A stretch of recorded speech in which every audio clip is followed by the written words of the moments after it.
Hello बच्चों, good evening. तो हम लोग बात करेंगे आज फिर से जूलॉजी नीट 11th क्लास के केमिकल कोऑर्डिनेशन एंड इंटीग्रेशन की। तो आज हमारा 7वां लेक्चर है। 7th लेक्चर पे हम लोग बात करेंगे और आज के बच्चों हमारे टॉपिक होंगे पैंक्रियास, टेस्टिस और ओवरी। यानी प्योर इंडोक्राइन ग्लैंड्स खत्म हो चुकी हैं।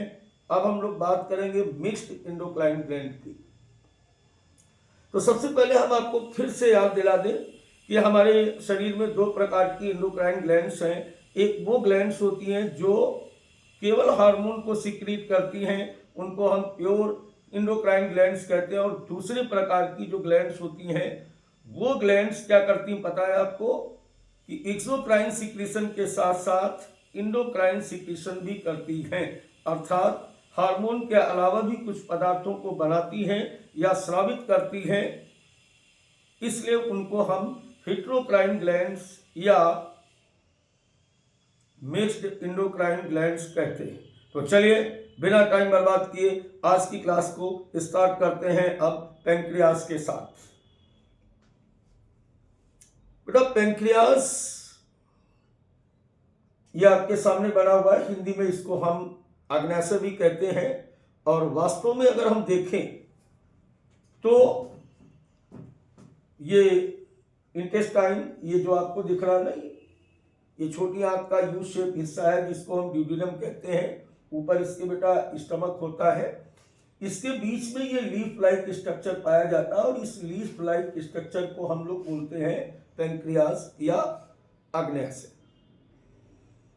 आज हम इसको एज ए डाइजेस्टिव ग्लैंड नहीं पढ़ेंगे, आज हम लोग इसको पढ़ेंगे एज आ इंडोक्राइन ग्लैंड, क्योंकि ये मिक्स्ड ग्लैंड है।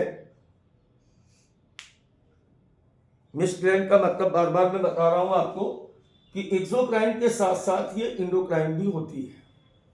अगर ये एक्सोक्राइन होती तो ये पैंक्रियाटिक जूस को सिक्रीट करती है भोजन को पचाने के लिए। पैंक्रियाटिक जूस या अग्न्याशयी रस का स्राव करती है, लेकिन आज ये अग्न्याशयी रस का स्राव नहीं करेगी। आज ये केवल अंतःस्रावी ग्रंथि की तरह हार्मोन का स्राव करेगी।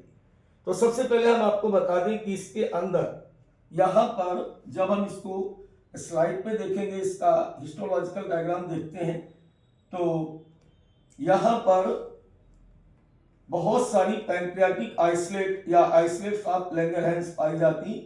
ये आप देख रहे होंगे, ये होते हैं पैंक्रियाटिक आइसोलेट। ऐसे भी देख सकते हो, जैसे इसका स्लाइड फिगर ये लिया जाए यहां पर, ऐसे इसका स्लाइड फिगर यहां पे लिया जाए। देखो ये सामने हमारे बैठे हुए हैं, वो कह रहे हैं कि सर ये गोला सही नहीं बना आपका। तो चलो इनको गोला बना के दिखा देते हैं कि सर गोला बना लेते हैं। लो अब गोला बनाया तो डायग्राम गायब हो गया। बड़ा यार दिक्कत है इसमें, तो अपना वाला गोला ठीक है। चलो डायग्राम क्या करोगे, अब डायग्राम तो पहले भी देख लिया था।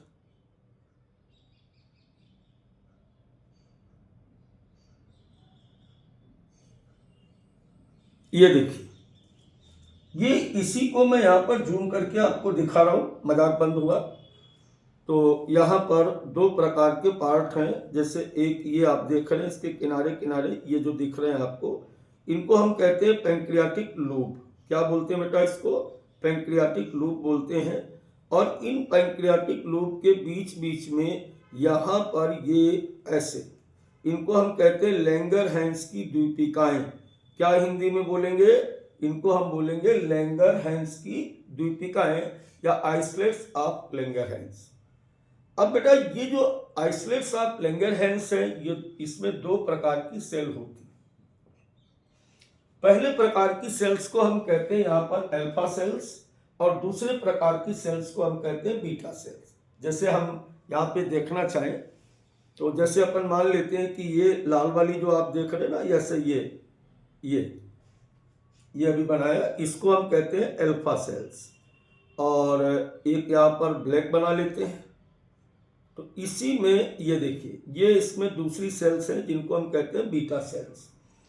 तो इस प्रकार से इसमें दो पार्ट हैं, ये वाला पार्ट जो हम देख रहे हैं ये एक्सोक्राइन है, और जो आइसोलेट्स ऑफ लैंगरहैंस है या लैंगरहैंस की द्वीपिकाएं हैं ये एक्सोक्राइन पार्ट है, सॉरी इंडोक्राइन पार्ट है। और इंडोक्राइन पार्ट में आइसोलेट्स ऑफ लैंगरहैंस यानी लैंगरहैंस की द्वीपिकाएं पाई जाती, करीब करीब 1 से 2 मिलियन होती है, और पूरे पैंक्रियाज का ये 1 से 2% पार्ट बनाती है।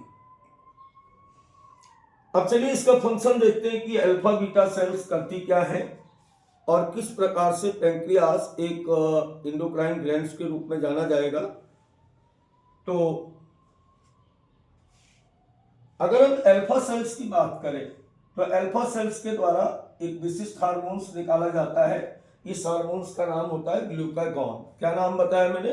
ग्लूकागॉन। दोबारा से सुनिए, पैंक्रियाज एक मिक्स्ड ग्लैंड है। इसके एक्सोक्राइन पार्ट को लैंगरहैंस की द्वीपिकाएं कहते हैं। लैंगरहैंस की द्वीपिकाओं के पास 2 प्रकार की सेल हैं, एक अल्फा सेल्स और दूसरी सेल्स होती है बीटा सेल्स। अल्फा सेल्स के द्वारा ग्लूकागॉन और बीटा सेल्स के द्वारा इंसुलिन नामक हार्मोन को सीक्रेट किया जाता है। अल्फा सेल्स से ग्लूकागॉन और बीटा सेल्स से इंसुलिन नाम के हार्मोन को सीक्रेट करते हैं। इंसुलिन बड़ा फेमस हार्मोन है, डायबिटीज मेलिटस या मधुमेह के लिए बहुत ही फेमस है। इंजेक्शन फॉर्म में, मतलब पिल्स फॉर्म में, गोलियों के रूप में, इंजेक्शन के रूप में खूब बाजार में बिकता है, लेकिन ओरिजिनली नेचुरल तौर पर यह हमारे शरीर के अंदर उपस्थित पैंक्रियाज की बीटा सेल्स के द्वारा सीक्रेट होता है। ग्लूकागॉन के बारे में दूसरी बात हम समझेंगे कि एक पेप्टाइड हार्मोन है और इसका मुख्य काम होता है कि हमारे ब्लड में ग्लूकोज के लेवल को बराबर बनाए रखना, maintaining the normal blood glucose level. दूसरी तरफ अगर हम बात करें इंसुलिन की, जो बीटा सेल से सीक्रेट हो रहा है, यह हमारे लीवर सेल्स यानी हिपैटोसाइट सेल्स को टारगेट करता है और वहां पर ये ग्लाइकोजेनोलाइसिस, मतलब ग्लाइकोजेनोलाइसिस की क्रिया को कंप्लीट करता है। इंक्रीज नहीं होगा यार, डिक्रीज हो गया। ये ब्लड शुगर को कम करता है, ये तो गड़बड़ है। क्या करेगा ये?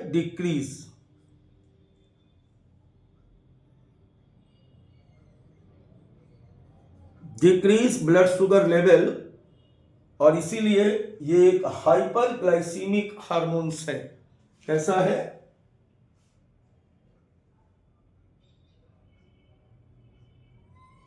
हाइपोग्लाइसीमिक होना चाहिए। Reduce cellular glucose uptake and utilisation. चलिए अब आगे की बात करते हैं।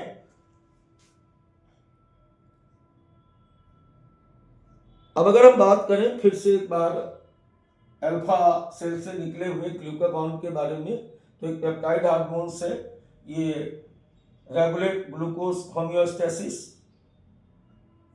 और इसका जो साइट है जहां पर ये काम करेगा, लीवर में पाई जाने वाली, यकृत में पाई जाने वाली हिपैटोसाइट सेल्स और एडिपोस साइट, जो बसी ऊतकों की कोशिकाएं होती हैं, उन पर ये एक्शन करता है। इसी के साथ साथ इंक्रीज सेलुलर ग्लूकोज, कोशिकाओं में ग्लूकोज की मात्रा को बढ़ाता है। हाइपोग्लाइसीमिक इन नेचर और conversion of glucose to glycogen, और इस क्रिया को हम क्या कहते हैं? इसको ग्लाइकोजेनेसिस कहते हैं। दोबारा से एक बार सुने, ग्लूकागॉन जो है ये क्या करेगा? ये ग्लाइकोजन को तोड़ करके वापस ग्लूकोज में बदलेगा और इस ग्लूकोज को ब्लड में ले जाएगा, और इस घटना को हम कहते हैं ग्लाइकोजेनेसिस। क्लियर हुआ? दूसरी तरफ अगर हम बात करें इसके अन्य कार्यों की, तो ग्लूकोज होमियोस्टेसिस बनाए रखता है। हाइपरग्लाइसीमिया, कभी कभी क्या होता है कि जब ग्लूकोज का लेवल अत्यधिक मात्रा में बढ़ जाता है, कहां बढ़ जाता है? ब्लड में। तो ग्लूकोज की इस बढ़े हुए लेवल को हम लोग कहते हैं डायबिटीज मेलिटस। अभी एक दिन मैंने पढ़ाया था आपको डायबिटीज इंसिपिडस, आज हम लोग बात कर रहे हैं डायबिटीज मेलिटस। मेलिटस का मतलब होता है हनी से, शहद से। यानी ऐसे रोगियों का मूत्र मीठा हो जाता है, क्योंकि इनके मूत्र के साथ साथ क्या निकलता है, शुगर बाहर आती, इसी को हम मधुमेह की बीमारी या शुगर की बीमारी कहते हैं। Loss of glucose through urine formation of ketone body, diabetes mellitus treated by insulin therapy. दोनों का मतलब समझ लीजिए, दोनों बातें एक साथ समझने का प्रयास करें। देखो मैंने अभी क्या कहा आपसे कि इंसुलिन जो होता है, मैं अभी यहां पर आपको दोबारा से बताता हूं, एक बार फिर से सुनिए। जैसे नॉर्मल ग्लूकोज का जो लेवल होता है वो 80 से 120 मिलीग्राम पर 100 ml ब्लड होता है। ये हमारा एक मानक है शरीर के अंदर ग्लूकोज का। कम से कम ग्लूकोज यानी फास्टिंग पे होगा 80 मिलीग्राम और खाना खाने के बाद 120 मिलीग्राम होना चाहिए। अब सपोज करो कि आप भोजन करते हो, भोजन के साथ कार्बोहाइड्रेट आया और कार्बोहाइड्रेट आने के बाद जैसे ही मान लीजिए इसका ब्लड में लेवल 150 मिलीग्राम पर 100 ml होता है, ऐसे ही यहाँ पर पैंक्रियास से ऑटोमेटिकली इंसुलिन निकलेगा और इंसुलिन निकल करके इस ग्लूकोज को किस में बदल देगा, ग्लूकोज को बदल देता है ग्लाइकोजन में बदल देता है। I think my point is clear now. लेकिन अगर इंसुलिन की मात्रा कम हो जाए या इंसुलिन की मात्रा हमारे शरीर में निकलनी बंद हो जाए या जो आपका बीटा सेल्स हैं वो डैमेज हो जाए, ऐसी कंडीशन में इंसुलिन अगर कम हो जाएगा तो क्या हो जाएगा, ब्लड का शुगर हमारी बॉडी में राइज करना स्टार्ट कर देगा और ब्लड शुगर के बढ़ने को ही हम क्या बोलते हैं, डायबिटीज मेलिटस कहते हैं। इसी को हम कहते हैं डायबिटीज मेलिटस। कंडीशन नंबर 2 देखें, ग्लूकागॉन का एक्शन। अगर किसी मनुष्य में या किसी भी जो कॉर्डेट्स हैं सभी में निकलता है ये, तो मैमेलियन में तो खास करके निकलता पक्का। तो अब यहाँ पर हम बात करें, अगर मान लीजिए किसी ह्यूमन में 80 मिलीग्राम पर 100 ml से ग्लूकोज का लेवल कम हो जाए, ग्लूकोज का लेवल अगर 80 मिलीग्राम से कम हो जाएगा, तब क्या होगा कि जो हमने पहले से ग्लाइकोजन को स्टोर करके रखा था, ठीक है, इस पर अब ग्लूकागॉन क्रिया करेगा और ग्लूकागॉन इस पर जो क्रिया करेगा अब इसे बदल देगा, किसमें, ग्लूकोज में बदल देगा। अब ये ग्लूकोज हमारे ब्लड में जाएगा और ब्लड में जाकर के ब्लड के शुगर लेवल को या ग्लूकोज के लेवल को क्या करता है, राइज कर देता है। तो दोनों हार्मोन्स एक के विपरीत काम करते हैं। अगर शुगर का लेवल बढ़ा हुआ है तो इंसुलिन उसे कम करेगा और अगर ग्लूकोज का लेवल कम है तो ग्लूकागॉन उसको बढ़ा देगा। तो इस प्रकार जो पैंक्रियाज है बेटा, ये एक एंडोक्राइन नहीं, एक मिक्स्ड ग्लैंड की तरह हमारी बॉडी में काम करता है और शुगर के लेवल को गवर्न करता है। बच्चों अब हम लोग एक और एंडोक्राइन ग्लैंड्स यानी अंतःस्रावी ग्रंथि की बात करेंगे। ये टेस्टिस है और इसे हम लोग हिंदी में वृषण भी कहते हैं, ठीक है, क्या कहते हैं इसको, वृषण। और सभी बच्चे जानते हैं वृषण क्या होता है, 11th क्लास तक सभी बच्चे जान जाते हैं। ये मेल में पाया जाने वाला एक ऑर्गन है जो हमारी एब्डोमिनल कैविटी के बाहर इस प्रकार से गोलाकार संरचना के रूप में उपस्थित होता है। बाहर की तरफ इसमें ये स्क्रोटम पाया जाता है, स्क्रोटम, और अंदर की तरफ ये इसके टेस्टिस उपस्थित होते हैं। अब अगर टेस्टिस की बात करें तो जिस तरीके से अभी हम लोग पैंक्रियास की बात कर रहे थे, ऐसे हमारा वृषण या टेस्टिस जो होता है वो ड्यूअल फंक्शन करता है। क्या करता है बेटा, ये ड्यूअल फंक्शन करता है। अब ड्यूअल फंक्शन कैसे करता है, तो इसका फंक्शन नंबर 1 जो होता है, ये जो इसका मुख्य काम है, टेस्टिस का जो मेन काम होता है वो है, क्या मेन काम है इसका? फॉर्मेशन ऑफ मेल गैमेट्स और स्पर्म फॉर्मेशन या मेल गैमेट्स फॉर्मेशन, नर युग्मकों का निर्माण करना इसका मुख्य काम होता है। लेकिन ये एक एंडोक्राइन ग्लैंड्स की तरह भी काम करता है। कैसे करेगा? और वो जो एंडोक्राइन पार्ट है इसका वो कहाँ पे होता है? चलो चलिए दूसरा एक डायग्राम और देखिए आप इसको। जैसे बेटा ये टेस्टिस है, ऐसे टेस्टिस है।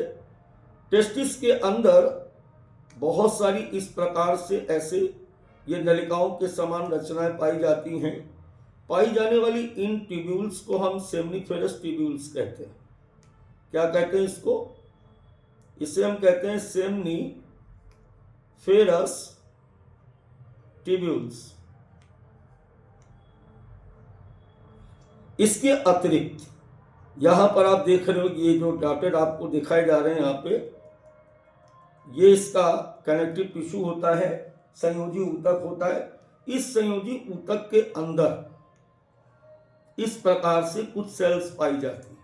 ऐसे इसके अंदर कुछ सेल्स पाई जाती हैं और इन पाई जाने वाली सेल्स को हम कहते हैं इंटरस्टिशियल सेल्स, या हिंदी में हम कह दें तो इसको कहते हैं हम लोग अंतराली कोशिकाएं, इनको कहा जाता है। इन अंतराली कोशिकाओं का दूसरा नाम होता है लीडिक सेल्स, LEYDIG, लीडिक सेल्स। ये जो लीडिक सेल्स होती है, ये लीडिक सेल्स ही स्वभाव से अंतःस्रावी होती है। अब इनके द्वारा एक ग्रुप ऑफ हार्मोन सीक्रेट किया जाता है। क्या सीक्रेट किया जाता है? इनके द्वारा एक हार्मोन का समूह सीक्रेट किया जाता है। Group of hormones secreted by Leydig cells. ये जो लीडिक सेल्स पाई जा रही, इनके द्वारा ग्रुप ऑफ हार्मोन्स को सीक्रेट किया जाता है। और इस ग्रुप ऑफ हार्मोन्स को हम लोग कहते हैं एंड्रोजन, टर्म्ड एज एंड्रोजन। इसी को हम कहते हैं एंड्रोजन। और ये जो एंड्रोजन होता है, इसमें सबसे मेन होता है टेस्टोस्टेरॉन।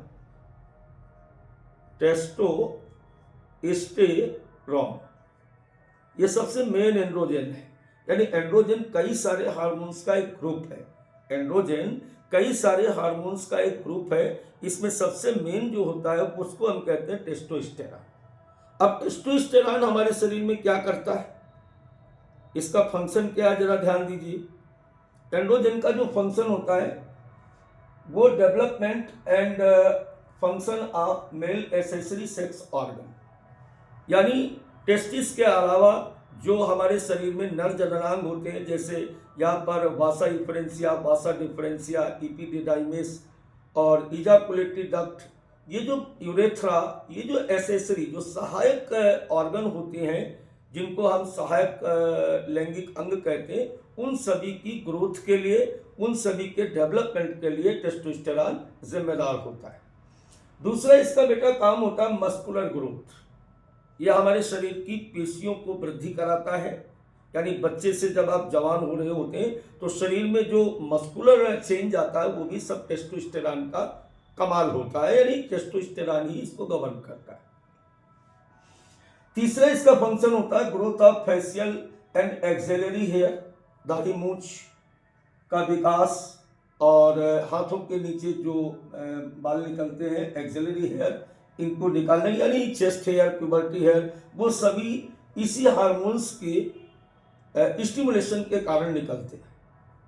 इसके अलावा गुस्सैल बनाता है, आपको एग्रेसिवनेस देता है, और जो पहले साउंड बच्चों वालों से और जो मेल एडल्ट की साउंड होती है तो लो पिच साउंड यानी भारी आवाज करता है। शुक्राणु जनन या स्पर्मेटोजेनेसिस की प्रक्रिया को पूरा कराता है। साथ ही साथ ये हमारे नर्वस सिस्टम पर भी काम करता है, इसीलिए बड़े लोग ज़्यादा बुद्धिमान हो जाते हैं। Regulate male sexual behaviour libido, नर को एंटी सेक्स की तरफ आकर्षण को बढ़ाता है, यानी मादाओं की तरफ आकर्षण भी इसी हार्मोन्स के कारण होता है। इसके साथ साथ ये एनाबॉलिक इन नेचर होता है, जो प्रोटीन संश्लेषण को हमारे शरीर में बढ़ाने का प्रयास करता है। तो कुल मिलाकर के देखो, एक बात में समझ जाइए कि टेस्टोस्टेरॉन का जो काम होता है वो बच्चे से आपको जवान बनाना होता है, यानी मेल को। जितने भी कैरेक्टर आपके पहले नहीं थे अब आए हैं, वो सारे कैरेक्टर टेस्टोस्टेरॉन के कारण ही हुए। तो टेस्टोस्टेरॉन के सिक्रीशन के कारण ही टेस्टिस को हम एज ए इंडोक्राइन ग्लैंड्स पढ़ रहे हैं। इसे 12th क्लास में हम एज ए रिप्रोडक्टिव ऑर्गन्स पढ़ेंगे। अभी इसको हमने किस फॉर्म में पढ़ा? अभी इसको हमने पढ़ा एज ए इंडोक्राइन ग्लैंड्स। और अब हम लोग बात करेंगे ओवरी की। बेटा, ओवरी जो होता है ये प्राइमरी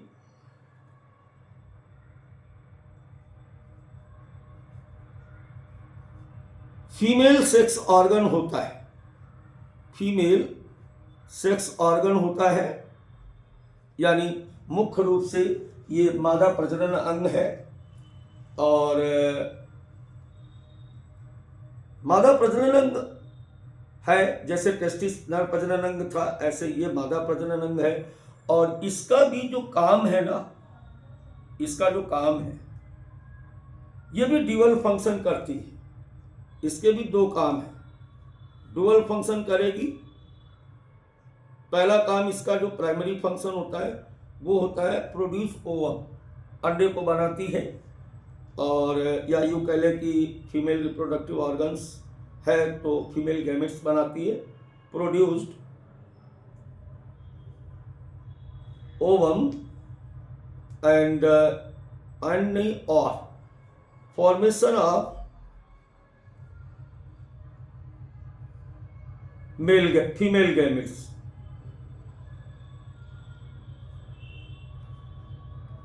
राइट। अब दूसरा काम इसका क्या होता है? दूसरा इसका जो फंक्शन होता है सिक्रीशन ऑफ हार्मोन्स, ये इसका दूसरा काम है। अब बात यह आती कि हार्मोन्स आते कहां से?